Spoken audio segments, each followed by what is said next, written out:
আৰম্ভণিৰ প্ৰথমতে আপোনালোকক মই ধন্যবাদ জ্ঞাপন কৰিছোঁ। আপোনালোকৰ সহযোগিতাৰ কাৰণে আজি মোৰ ইউটিউব ফেমিলিটো 100জনীয়া হ'ল। আগলৈও এনেদৰে মোক সহায় সহযোগিতা কৰি যাব, তেতিয়াহ'লে সঁচাই মই এদিন সফল হ'ব পাৰিম। আহক তেনেহ'লে আজিৰ ভিডিঅ'টো আৰম্ভ কৰোঁ। নমস্কাৰ বন্ধু বান্ধৱীসকল, লীনা হোম কিটচেন চেনেললৈ আপোনালোকক স্বাগতম জনাইছোঁ।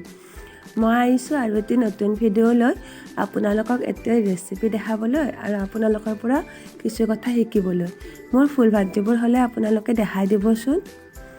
আহক তেনেহ'লে মইনো ৰেচিপিটো কেনেদৰে বনালোঁ চাওঁ আহক। আজি মই মোগলাই পৰঠা বনাম বুলি ভাবিছোঁ কণী দি। সেয়ে মই আটাৰ ডোটো মাৰি লৈছিলোঁ। আপোনালোকে ময়দাও লগত দিব পাৰে, মই কিন্তু অকল আটা দিয়ে বনাইছোঁ। চাওকচোন মইনো কেনেদৰে বনালোঁ।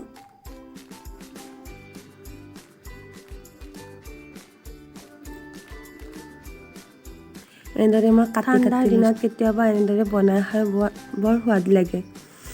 আৰু যেতিয়া মানে আপোনাৰ কাম কৰিব মন নাযায়, এনেদৰে বনাই খাওক, লগত ভাজি বা বেলেগ একো নহ'লেও চলি যায়।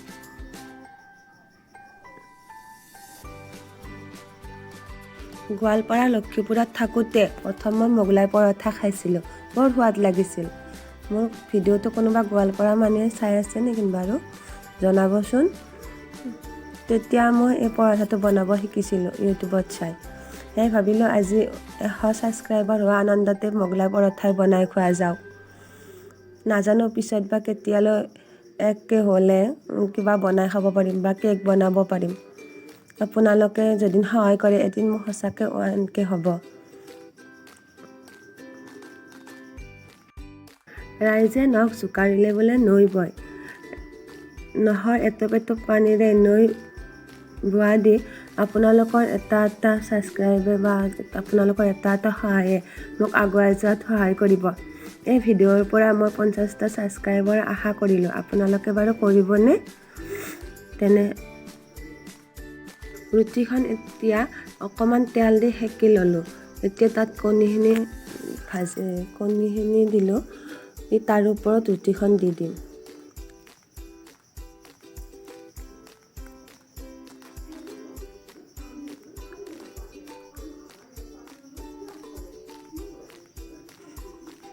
ৰুটিখন এতিয়া ওলোটাই দিলোঁ আৰু কণীখিনি এতিয়া মাজত পৰি গ'ল। 4 জাপ কৰিব খুজিছিলোঁ, নহ'লে 2 জাপই কৰি থৈ দিলোঁ।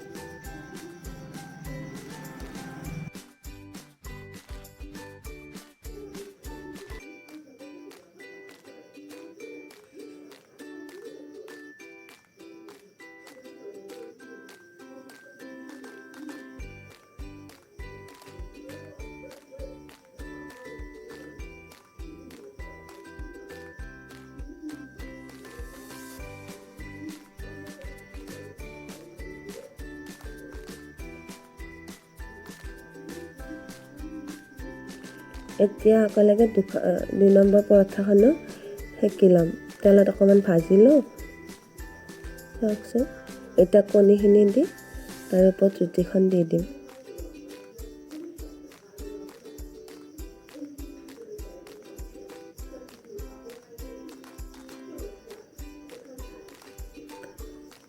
কণীখিনিৰ ওপৰত ৰুটিখন দি দিলোঁ। এতিয়া ওলটাই দিলে চাওকচোন কি ধুনীয়া দেখি।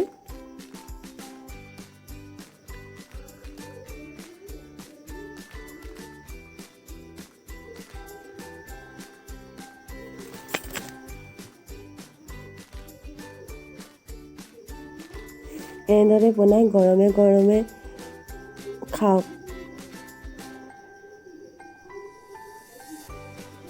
ভিতৰত পিঁয়াজ জলকীয়াও দিব পাৰে কণীখিনিৰ লগত, আৰু কিবা কেঁচা চব্জি থাকিলেও দিব পাৰে, ধৰক গাজৰ, বিলাহী, তিয়ঁহ।